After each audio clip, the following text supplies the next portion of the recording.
For those of you who don't know me yet, my name's Jo. Great to be with you this morning. And this morning we've already talked and sung about God's love. And I just wanted to tell you about a powerful experience that I had of God's love last week. You know, last weekend I wasn't here. I had an unsettling time with some kind of sad family news. And on Monday I was feeling quite emotionally full up. Anybody else feel like that, or is it just me? But I was feeling some weight of responsibility. I was feeling quite sad. I was quite uncertain about what was going to be happening, about the future. And I went to a training event on Monday with some of our team here up in London. We were at Riverside Vineyard in Feltham. And as I arrived, feeling kind of all this emotion, I bumped into a friend, a guy I know called Josh. And he was on the door, and as I came in, he said, "Oh, hi, Jo, how are you and Nigel doing?" And often, maybe like you, I would say, "Well, I'm fine." But on that occasion, I didn't feel fine, and I knew Josh well enough to kind of tell him a little bit about what was going in. I knew he'd be interested in more than an "I'm fine" answer. But you know, I wonder how many of us have "I'm fine" on our lips. How many times, even this morning, maybe you've come today and you're carrying something, you're carrying some concern or some worry, and yet the answer you've already given, maybe a number of times, is, "I'm fine, and how are you?" "Oh, I'm fine too." Isn't it good? We're all fine. I found this little poem online, and it says, honestly, it's fine," the Brit said, dishonestly, about the many things that were not fine at all. Is that ever our experience, that we don't really share what's really going on? We just share the "I'm fine." But this Monday, I started to share a little bit. It kind of bubbled out, and I told Josh what had been going on. And I said, actually, it's been a bit tough. I'm feeling really sad about something, and I can see God's hand in it, but I'm not sure how it's going to play its way out. And Josh listened to me, looked me in the eye, he listened with compassion. And so I kind of unpacked and told a bit more, and I said, look, it's quite bittersweet because I can see God at work, but it does seem uncertain. And we chatted for a few minutes, he listened, and I told him some more, and then all of a sudden, I remembered myself, and I felt really embarrassed. Because Josh is a friend, I don't know him super well, but he wouldn't want to know all my stuff. Surely he's got enough worries of his own. And at that kind of event, usually I would be the person who was around the door and welcoming people and buzzing around, and not the person who is just pouring out my heart. And so all of a sudden, I kind of mopped myself up, and just said, look, well, that's probably enough about me. How are you? And I was expecting, "I'm fine." But this is where I experienced God's love really powerfully. Because Josh took a breath and he said, "I'm not very good at switching conversations that quickly, Jo. Why don't we just pause?" And so there I was with my emotional guts kind of hanging out slightly, not being able to be zipped up. But we paused. And I felt like my emotions had been held and I had been listened to and heard because he hadn't rushed on. And then he said, "Why don't we just bring this situation to God?" And so he and Jules, another friend who was with us, just took a moment and prayed. And I felt in that moment that somebody beyond me, beyond my friends who I'd already told some of this to, beyond Nigel and my family who knew what was going on, but somebody else had listened to the things that were of deep concern to me, had validated my emotions, had kind of held me in that place, and had helped me to come to Jesus. And really unexpectedly, I felt deep compassion, and it felt like balm to my soul. And it only took maybe 10 minutes, but it completely impacted the rest of my day. Now, later on at the same event, there was a lady sitting at a table. I knew her a little bit. Sorry, I'm just losing my... Just squeeze it on my ear. There we go. That's better. Thank you.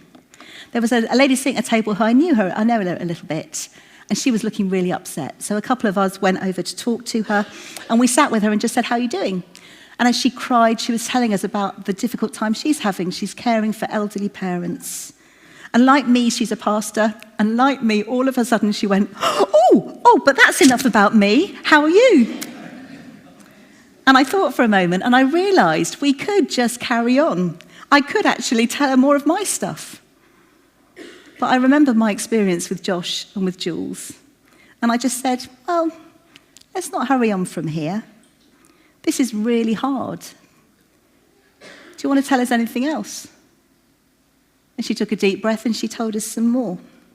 And we sat and listened as she talked about the complicated family dynamics. Any people looking after people or elderly parents will know that sometimes that can be a bit tricky. And she was wondering what was going to happen. And so we couldn't solve her problems, but in that moment, she wasn't on her own. And finally, we said, and would you like us to help you bring this to God? Because she was a pastor, she couldn't say no, could she? And so we prayed. And in the run-up to Easter, we are following a series week on week called Love Your Neighbour. This is a command of Jesus in Matthew 22:39 in the Bible. And this is what he said. He said, you must love the Lord your God with all your heart, all your soul, and all your mind. This is the first and greatest command. A second is equally important. Love your neighbour as you love yourself.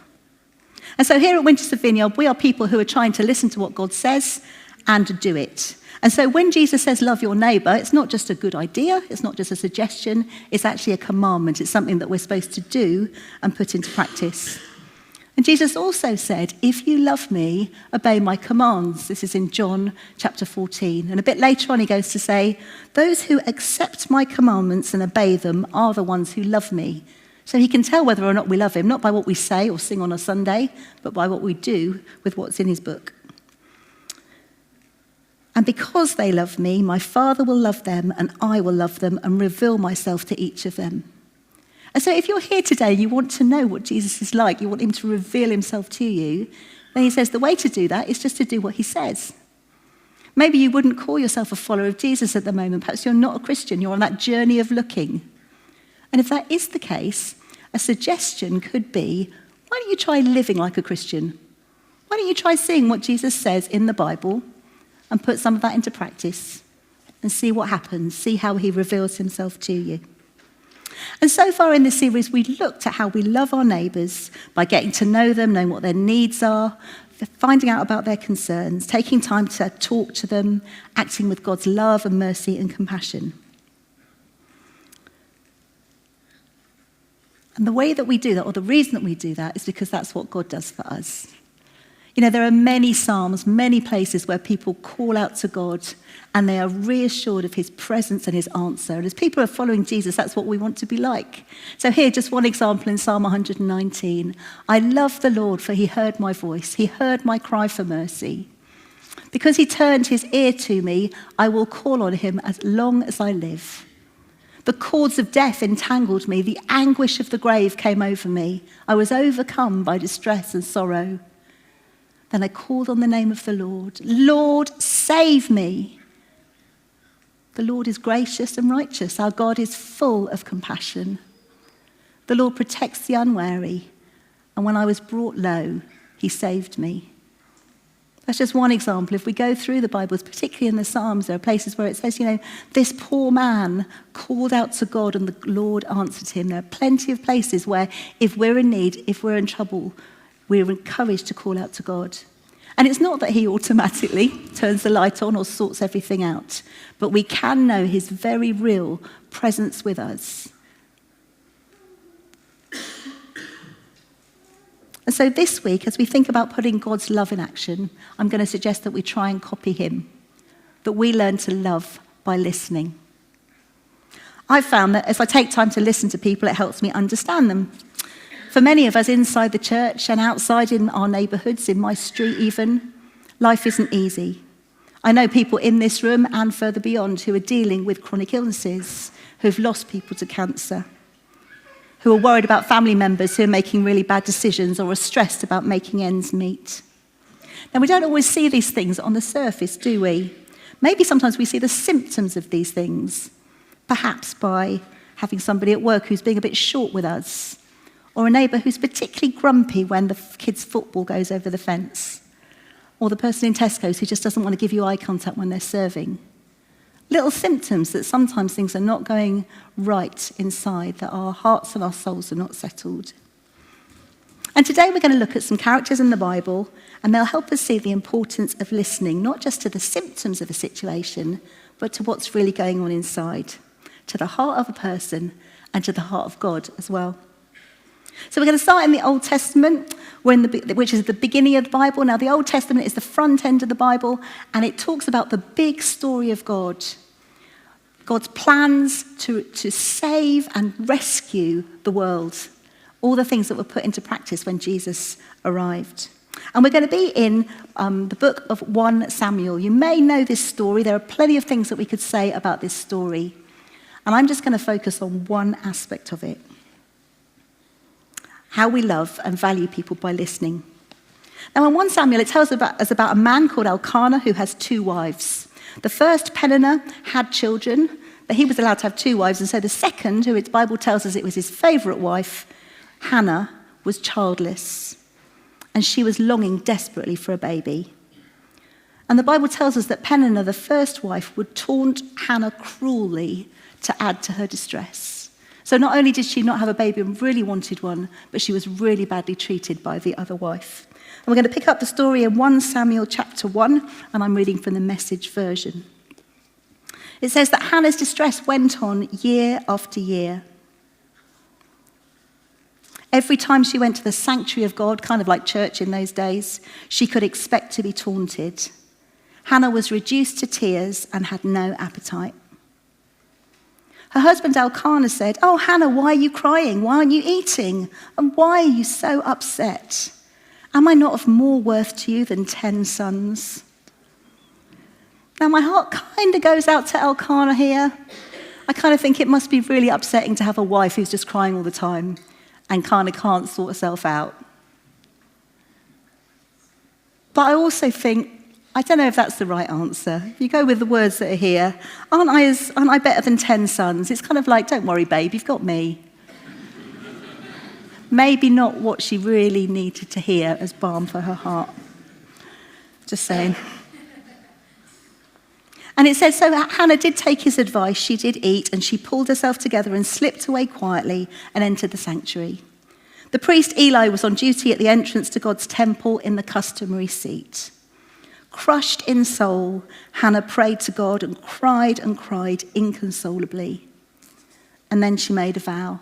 And she made a promise to God, and she said, look, if you meet me, if you hear my prayer, if you give me a son, then I will give him back to you. I'll dedicate him to you, kind of a bit like the dedication we've had this morning. I'll give him to you to serve you.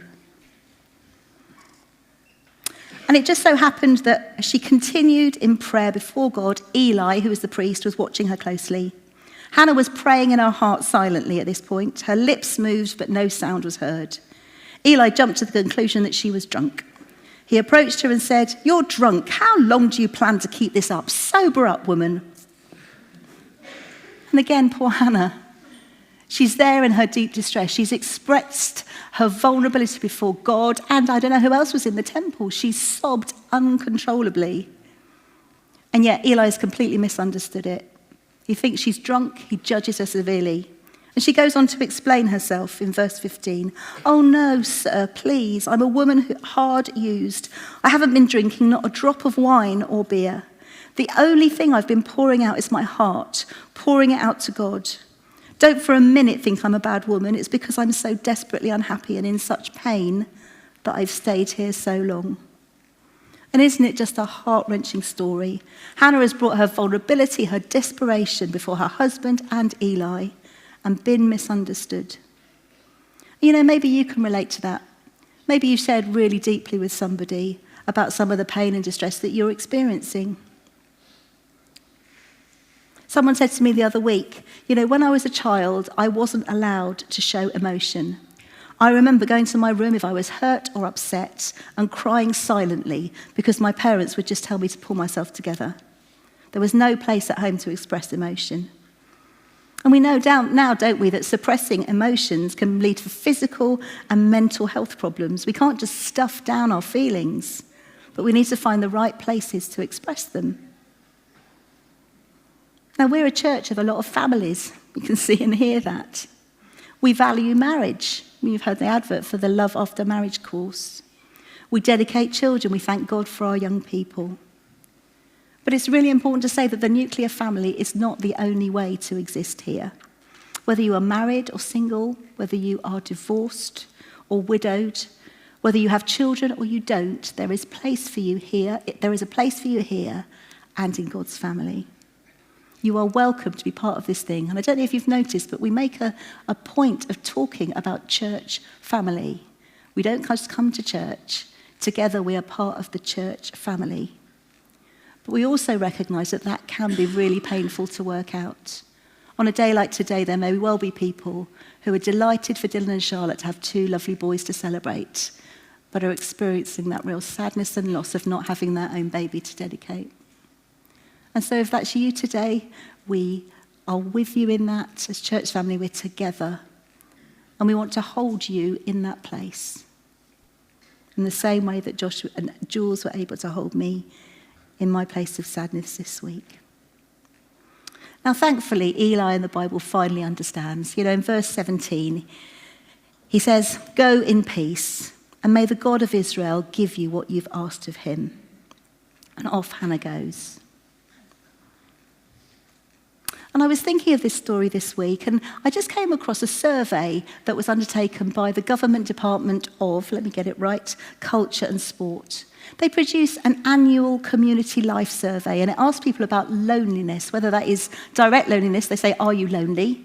But it also talks about indirect loneliness. And indirect loneliness is kind of some questions that they ask for people who don't want to say, I feel lonely. But it asks them kind of, do you feel connected in community? Or do you have someone to talk to when you need it? That kind of thing.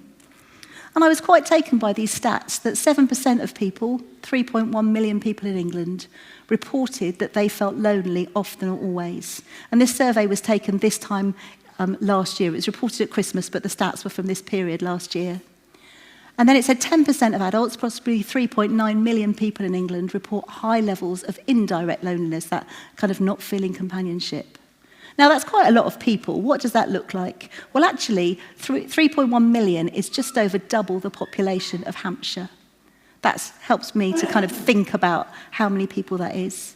And if you look at the stats, it is interesting too that different people in the population experience loneliness in different ways. It talks about people between 16 and 35 experiencing high levels of loneliness, not having people to connect with, which is interesting, isn't it? Because often we might think that that age group are often connected on their phone or with other people, but experiencing real loneliness. And then it made me think, so, well, who are these people? Are they people sitting on your row? Are they people living on our streets? We work alongside them.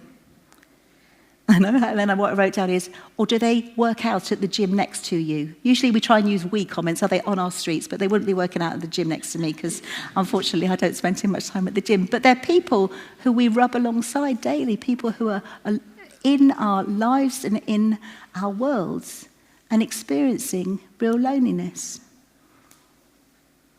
And what can we do about that? Someone messaged me at the end of last year and said, I don't know if you remember praying for me a while ago. I needed a sense of purpose at work. This lady felt like God had given her a job in a certain team, and yet she couldn't quite work out what the point of it was, why she was there. And she went on to say in her text, we had a locum member of staff for a couple of months, and she's opened up quite a lot about things going on in her life with me. And then today we had another deep chat. She finishes her contract tomorrow, and she said that she's loved working with us. And so that feels like a bit of an answer.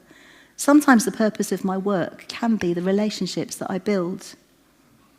And I thought, isn't that interesting? Of course we go to work to do a good job in the field that we are trained and equipped for. But whilst we're there, we can have a huge impact on those other people alongside us. And so what if we, many of us are followers of Jesus, could provide some gentle spaces this week to listen, to combat some of this loneliness, to notice the symptoms of a frazzled work colleague or an unusually quiet mum at the school gate or a neighbour who's not as chirpy as usual, and provide some time and space just to ask how they're doing and really listen to the answer. I found this quote online. I think the guy's name is Steve Maraboli, but it might be Maraboli, I don't know. And he's an inspirational speaker. And he said this, sometimes we need someone to just listen, not to try and fix anything or offer alternatives, but just to be there to listen. And then that last sentence at the end, I think, is really impactful. An ear that listens can be medicine to a heart that hurts. And yet listening is such a simple thing, isn't it? An ear that listens can be medicine to a heart that hurts. So we're going to pop back to the Bible now. We're here looking at another Old Testament character. And this chap is called Solomon. You may have come across him. People sometimes talk about the wisdom of Solomon. And this guy was a king, and he was known to be wise. And you know, his wisdom wasn't a fluke, because when he took on the job of being king, he was about 20, and he didn't know how to do it. And he went to God and he said, I don't know how to do this job. I need some help. Here's what I want. I love this verse. Give me a God-listening heart so I can lead your people well. What about asking for that? Give me a God-listening heart so I can be great in my workplace. Give me a God-listening heart so that I can be a real beacon at the school gate. Give me a God-listening heart so that I can be a great connector in the gym or wherever I'm doing my social stuff. And so in 1 Kings 3, we find this story about Solomon. And I wasn't sure whether many kids would still be in. Most of the pictures online of this are a bit brutal and barbaric. So this is quite a nice story. You may have come across it before. But 2 women came to Solomon and they were having an argument because they both had babies at the same time. And really tragically, one of them had died in the night. So there are 2 mums and 1 baby. And they were fighting over who the baby belonged to. And there were no witnesses to say who was the actual mum, but they came to Solomon and they said, you know, sort out this problem. Because in those days, that's what the kings did. They kind of helped people sort out their problems. And Solomon had to work out who to give the baby to. And you might know the story. He came out with a really shocking idea. He said, bring me a sword. I'm going to cut this baby in half and they can have half each. Terrible thing to say, isn't it? And the 2 women had different reactions. One of them said, no, don't do that. Give the baby to her. And the other one said, well, yeah, if we can't both have it, then you might as well cut it in half and we'll have half each. And Solomon knew which was the real mum, because of course she didn't want harm to come to her baby. And so he said, give the child to her. That's the real mother. And people were struck by his wisdom, by his solution to this problem that seemed impossible.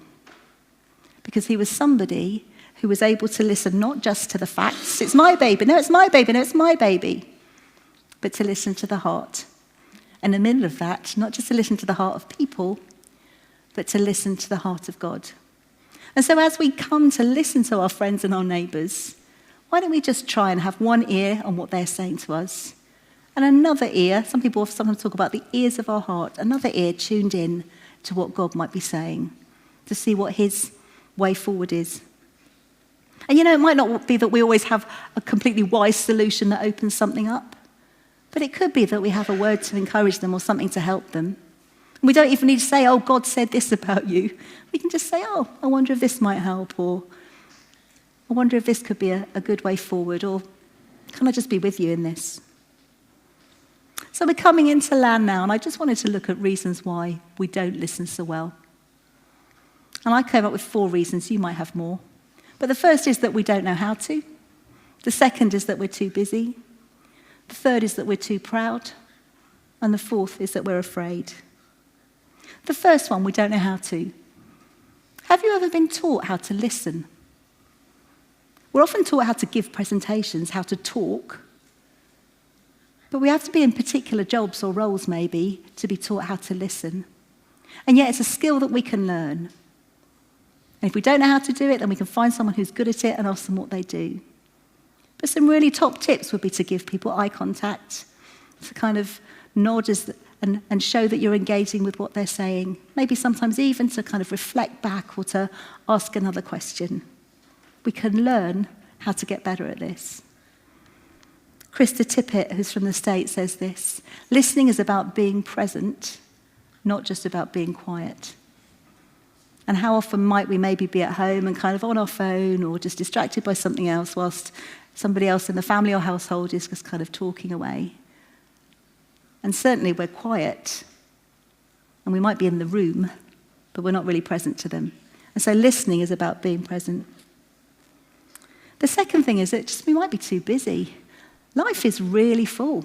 If you're working, if you've got family, you've got commitments, you've got all kinds of things going on. But as Nigel said last week, Jesus was somebody who is interruptible.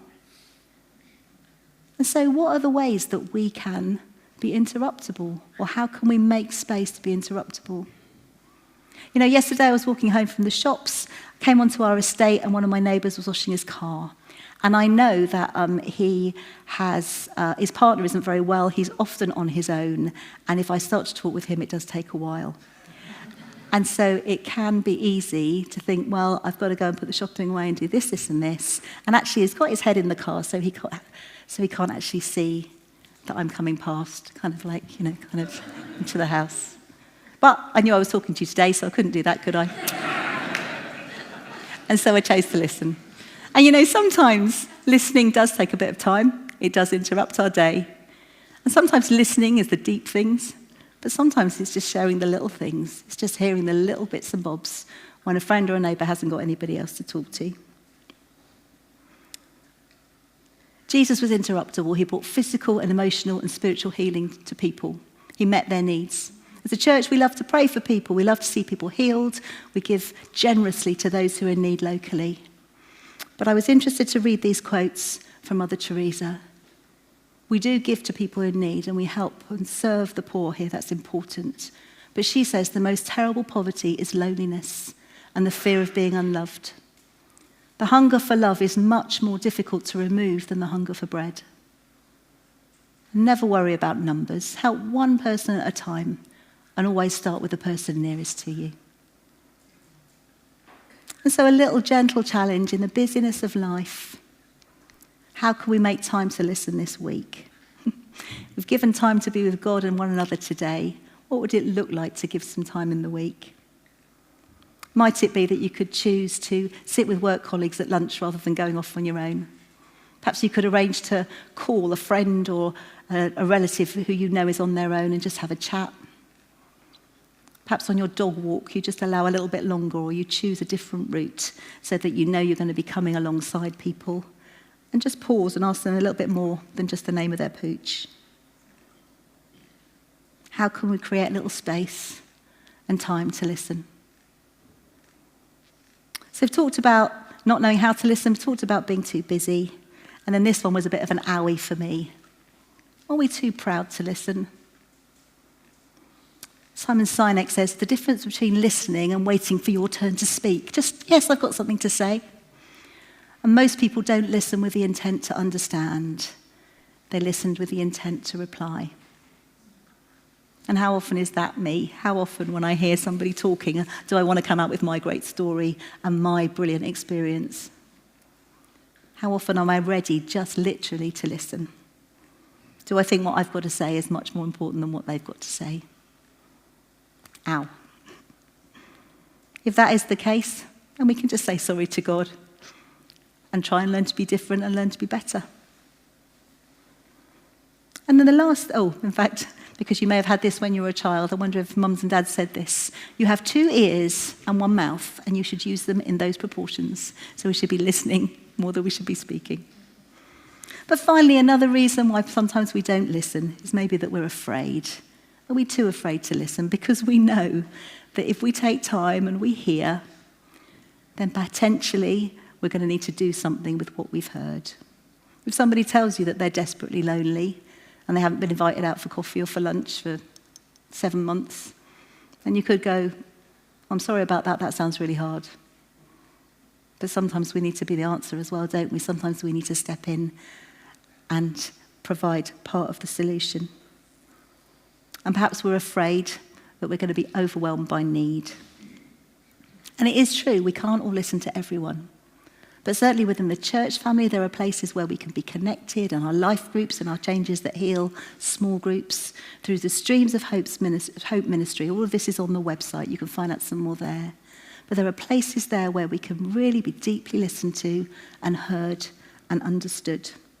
And sometimes we need trained experts to listen. But sometimes all it just takes is someone giving you 10 minutes. There are times when we can choose to lean in and simply listen. to share a hard or painful situation, even to share the joy. And when we hear someone's heart, a good thing to do is to pray. Rather than be overwhelmed by the need and what we're supposed to do about it, then take that situation to God. If it's somebody who's open to that, you could say, could we pray right here and now, and pray with them? And if they're not open to that, that's really fine. But don't just carry the burden home with you. You give that burden to God. You say, Lord, I need you to come. I don't want to carry the weight of this. This is your child. This is your person. Please will you come and meet with them? And so my challenge this week is, how are we going to love our neighbours? By learning to listen. And just as we come to a close, we're going to have some time to pray together in a minute. But I wonder if any of these things has struck you. I wonder if you, like me, have got a growth edge this week. This week, if you were to learn to love your neighbour better by listening, do you need to learn how to listen? Do you need to get a few skills? Do you need to create a bit of space to be interrupted? Do you need to deal with pride or fear and say sorry to God? Or do you need to maybe listen to God for other people so that you can encourage and support them? Can I invite you to stand for a minute? I'm going to leave that slide up there.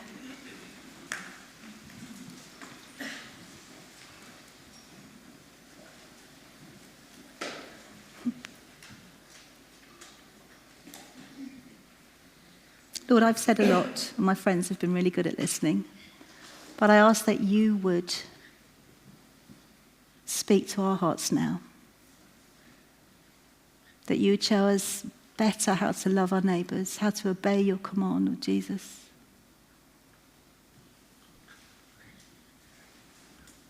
And so in this moment of quiet, why don't you tune in and just see if there's anything specific for you this week?